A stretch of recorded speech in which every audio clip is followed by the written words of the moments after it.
Praise the lord. ప్రియులారా, ఈ యొక్క నూతన ఉదయకాల సమయంలో దేని వాక్యాన్ని చదువుకుందాం. జకర్యా గ్రంథము 9వ అధ్యాయం 12వ వచనం. జకర్యా చాప్టర్ 9 and verse 12. బంధకములలో పడియుండియు నిరీక్షణ గలవారులారా, మీ కోటను మరలా ప్రవేశించుడి. రెండంతలుగా మీకు మేలు చేసేదనని నేను మీకు తెలియజేయుచున్నాను. Turn you to the stronghold, ye prisoners of hope. Even today do I declare that I will render double unto thee.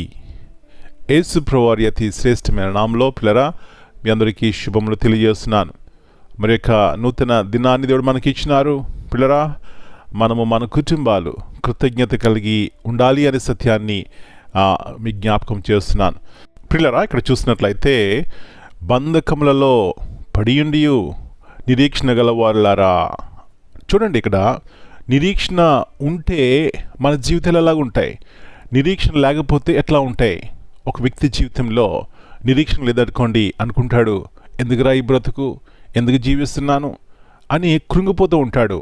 అందుకే దావీదు కీర్తనలో ఒక చక్కని మాట ఉంటుంది, నా ప్రాణమా నీవేళ కృంగి ఉన్నావు, దేవుని యందు నిరీక్షించుము అంటాడు. అవునండి, దేవుని యందు నిరీక్షించినప్పుడు ఆయన మన బంధకములు, అది పాప బంధకమా, రోగమనే బంధకమా, నిరాశ నిస్పృహ అనే బంధకమా, ఆయా రీతిగా ఎక్కడ పడినా కూడా నేను వాక్యం సెలవిస్తున్న రీతిగా మీకు రెండంతలుగా మేలు చేసేదను. అంటే ఆ బంధకముల నుంచి విడిపించి నూతన జీవితం మీకు ఇస్తాను, సంతోషం సమాధానం ఇస్తాను.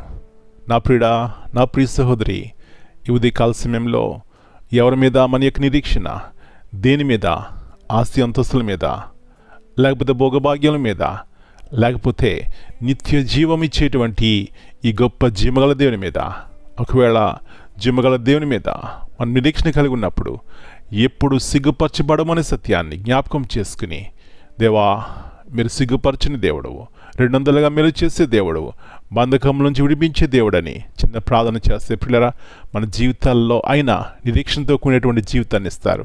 అలాంటి కృప దేవుడు మనందరికీ దయచేయనుగాక. ప్రార్థన చేసుకుందాం. ప్రభా, ప్రేమగల తండ్రి, మరొక నూతన ఉదయకాల సమయాన్ని బట్టి మీ వందనాలు చెల్లిస్తున్నాం. మా యొక్క జీవితాలు బంధకంలో ఉండకూడదని ప్రభా మీరు ఎలాగా సిలువకెక్కారు, మీ యొక్క ఉన్నతమైనటువంటి ప్రేమను ఆ కలవరిలో చూపెట్టి నాయన మాకు ఇలాంటి గొప్ప నిరీక్షణతో కూడినటువంటి జీవితం ఇచ్చినారు. మీకు వందనాలు యేసు ప్రభువా. మీ యొక్క కృపను బట్టి, మీ ప్రేమను బట్టి మేము ఇంకా భూమి మీద సజీవ లెక్కలో ఉన్నాం. అందును బట్టి మీకు వందనాలు. ఉదయకాల సమయంలో మా ప్రియుల యొక్క జీవితాల్లో నిరీక్షణ లేకుండా చేసేటువంటి ప్రతి బంధకం నుంచి వారిని విడిపించండి నాయన. నిరీక్షణ దయచేయండి. రెండంతలుగా మేలు చేస్తారని వాగ్దానం చేశారు.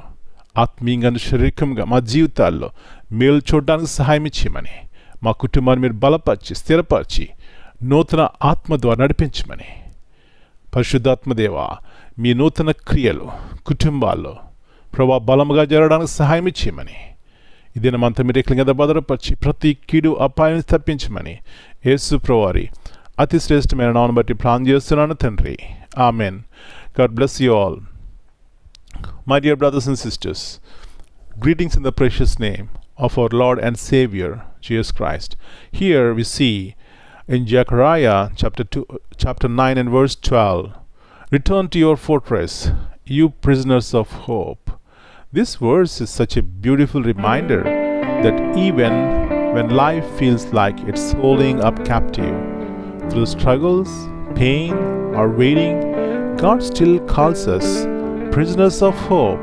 It means that no matter what our circumstances look like, we are not bound by despair, but by hope in His promises. Amen.